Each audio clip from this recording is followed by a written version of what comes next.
एक शांत कमरा और उसमें एक माँ अपने बेटे का हाथ थाम के बैठी है और सोच रही है कि क्या प्यार का मतलब हमेशा हाथ थामे रखना होता है। लेकिन आज उस माँ के लिए इसका मतलब कुछ और है। उसे अपने बच्चे को दर्द से मुक्त करना है जो वह पिछले 13 सालों से जूझ रहा है। दोस्तों, क्या प्यार का मतलब हमेशा हाथ और साथ पकड़े रखना होता है? कभी कभी असीमित प्यार का मतलब अलविदा कहना भी होता है। आज की कहानी इसी कठिन फैसले के बारे में है। चलिए जानते हैं उस लड़के की कहानी जिसने इस बहस को जन्म दिया। 2013 की बात है। 19 साल का एक हंसता खेलता नौजवान हरीश राणा एक हादसे का शिकार हो जाता है। उस एक पल ने उसे परसिस्टेंट वेजिटेटिव स्टेट (PVS) में धकेल दिया। हरीश 13 साल तक 100% लकवे की स्थिति में रहा। न कोई होश न कोई हरकत, बस एक फीडिंग ट्यूब CANH और चलती सांसें। वह जिंदा तो था, पर क्या इसे जीवन कह सकते हैं? समय बीतता गया। 2013 से 2026 आ गया, लेकिन हरीश की आंखों में कोई चमक नहीं लौटी।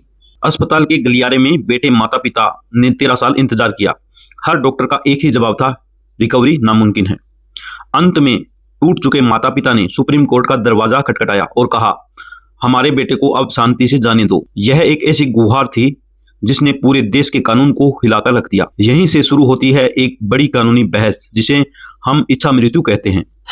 कल्पना कीजिए कि एक पंछी जो सालों से पिंजरे में कैद है, जिसके पंख कट चुके हैं, अब उसको आजाद करना ही मानवता है, दया है। अब एक ग्रीक शब्द के बारे में जानते हैं। इसका नाम है यूथनेसिया। ये दोस्तों 2 शब्दों से बना है, EU और थेंटोस। EU का मतलब है अच्छी और थेंटोस का मतलब है मौत। इसका मकसद लाइलाज बीमारी के असहनीय दर्द से मुक्ति दिलाना है। लेकिन क्या हर तरह की इच्छा मृत्यु भारत में वैध है? इसके भी 2 चेहरे हैं। एक तरफ वो रास्ता है जहां जहर देकर जान ली जाती है और दूसरी तरफ वो जहां मशीनों को हटा लिया जाता है। अब बात करते हैं एक्टिव यूथनेसिया और पैसिव यूथनेसिया की।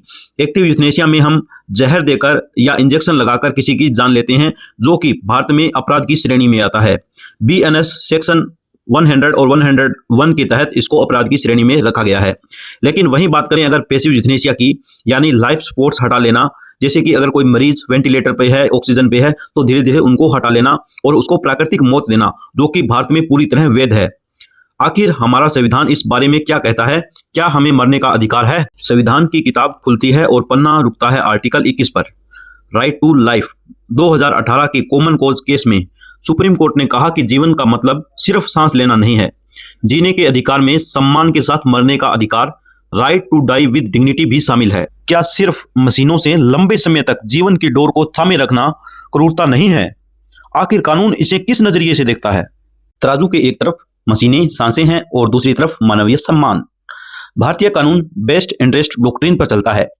इसका मतलब जब इलाज से कोई फायदा न हो तो उसे जबरदस्ती खींचना मरीज के साथ क्रूरता है। मरीज की भलाई उसे शांति से जाने देने में ही है। क्या हम अपने भविष्य के लिए ऐसा कोई फैसला ले सकते हैं? तो आंसर है जी हाँ। इसे लिविंग विल कहते हैं। एक स्वस्थ व्यक्ति आज एक दस्तावेज लिख सकता है कि भविष्य में अगर कभी भी वो कोमा में जाए तो उसे मशीनों पर जिंदा न रखा जाए। सुप्रीम कोर्ट ने भी लिविंग विल को मान्यता दी है। 2023 के नए नियमों के अनुसार अब इसके लिए मजिस्ट्रेट की जरूरत नहीं, सिर्फ नोटरी से अटेस्टेड करवाना काफी है। अगर किसी ने विल नहीं लिखी तो अस्पताल में क्या प्रक्रिया होगी? अस्पताल के कमरे में 3 बोर्ड बैठते हैं जो मरीज की स्थिति की बारीकी से जांच करते हैं। यह प्रक्रिया 3 चरणों में होती है। पहले चरण में प्राइमरी मेडिकल बोर्ड आता है। इसमें अस्पताल के ही 3 अनुभवी डॉक्टर 48 घंटे में जांच करेंगे। उसके बाद दूसरे चरण में सेकेंडरी मेडिकल बोर्ड आएगा। इसमें सरकार द्वारा नियुक्त 3 डॉक्टर इसकी पुष्टि करेंगे। उसके बाद तीसरे चरण में मजिस्ट्रेट आएगा। अंत में मजिस्ट्रेट को सिर्फ सूचना दी जाएगी, अप्रूवल के लिए इंतजार नहीं करना होगा। अब वापस चलते हैं हरीश राणा के ऐतिहासिक केस पर। हरीश के केस में एक अनोखी चुनौती थी। वह वेंटिलेटर पर नहीं था, उसे पाइप से खाना दिया जा रहा था। यह केस इसलिए ऐतिहासिक है क्योंकि सुप्रीम कोर्ट ने माना कि फीडिंग ट्यूब CANH भी एक मेडिकल ट्रीटमेंट है। इसे हटाना किसी को भूखा मारना नहीं, बल्कि प्रकृति को अपना काम करने देने की अनुमति देना है। क्या मशीनें हटने के बाद मरीज तड़फता छोड़ दिया जाएगा? तो इसका आंसर है बिल्कुल नहीं। मशीनें बंद हो चुकी है, लेकिन डॉक्टर अब भी मरीज के पास है। उसे दर्द कम करने की दवाई दे रहे हैं। सुप्रीम कोर्ट का स्पष्ट आदेश है, इलाज बंद करने का मतलब मरीज को छोड़ना नहीं है। उसे पैलिएटिव केयर दी जाएगी ताकि उसे कोई दर्द न हो और वह शांति से अंतिम विदा ले सके। अब छात्रों से एक बहुत ही महत्वपूर्ण सवाल है कि क्या यह आत्महत्या सुसाइड जैसा नहीं है? एक व्यक्ति पहाड़ से कूदता है जबरन अपना जीवन समाप्त करने के लिए, लेकिन दूसरी ओर एक व्यक्ति जो बिस्तर पर है, जहां मौत को आने से रोका नहीं जा सकता। आत्महत्या जीवन का विनाश है, लेकिन पैसिव यूथनेशिया का मतलब है मौत को रोकना बंद करना। यह प्रकृति के चक्र को स्वीकार करना है। चलिए अब जानते हैं पूरी दुनिया इस बारे में क्या सोचती है। दुनिया के नक्शे पर अलग अलग रंग है। नीदरलैंड और बेल्जियम में सक्रिय इच्छा मृत्यु भी वैध है। स्विट्जरलैंड में असिस्टेड सुसाइड वैध है, जहां डॉक्टर की मदद से मौत चुनी जा सकती है।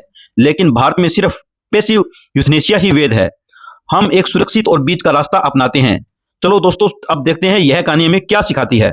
हरीश के माता पिता ने हार नहीं मानी, बल्कि उन्होंने अपने बेटे को सम्मान के साथ विदा किया। सुप्रीम कोर्ट ने बहुत अच्छी बात कही, यह हार नहीं बल्कि असीम प्यार और साहस का प्रतीक है।